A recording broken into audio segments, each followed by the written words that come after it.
ഇവിടെ ആരാണ് out? Striker ball ഉയർത്തിയടിക്കുന്നു. വിക്കറ്റ് കീപ്പർ ക്യാച്ച് ചെയ്യാൻ ഒരുങ്ങുമ്പോൾ നോൺ സ്ട്രൈക്കർ അങ്ങോട്ടേക്ക് ഓടി വരുന്നു. ഈ വീഡിയോയിൽ വ്യക്തമല്ല, പക്ഷേ ആ നോൺ സ്ട്രൈക്കർ അവിടെ ഒരു വെർബലായ ഒബ്സ്ട്രക്ഷൻ ചെയ്യുന്നുണ്ട്. അതായത് ക്യാച്ച് ചെയ്യില്ല എന്ന് വിളിച്ചു പറഞ്ഞുകൊണ്ടാണ് അദ്ദേഹം സ്ട്രൈക്കേഴ്സ് എൻഡിലേക്ക് വരുന്നതും മാത്രമല്ല വിക്കറ്റ് കീപ്പറുടെ തൊട്ടടുത്തെത്തിയ ശേഷം അദ്ദേഹം മറ്റൊരു ശബ്ദം കൂടെ അവിടെ ഉണ്ടാക്കുന്നുണ്ട്. കളിയുടെ രസത്തിൽ അങ്ങനെയെല്ലാം സംഭവിക്കുമെങ്കിലും നിയമപ്രകാരം അതൊരു ഒബ്സ്ട്രക്ഷൻ തന്നെയാണ്. അതിൽ യാതൊരു തർക്കവുമില്ല താനും.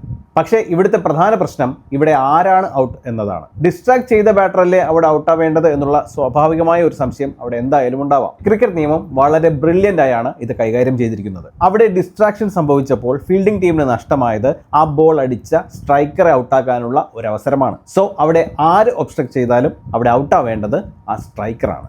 ഇനി ആ ബോൾ ഒരു നോ ബോൾ ആയിരുന്നെങ്കിലോ? നോ ബോൾ ആണെങ്കിൽ അവിടെ ആ സ്ട്രൈക്കറെ ക്യാച്ചിലൂടെ ഔട്ടാക്കാനുള്ള അവസരമില്ല.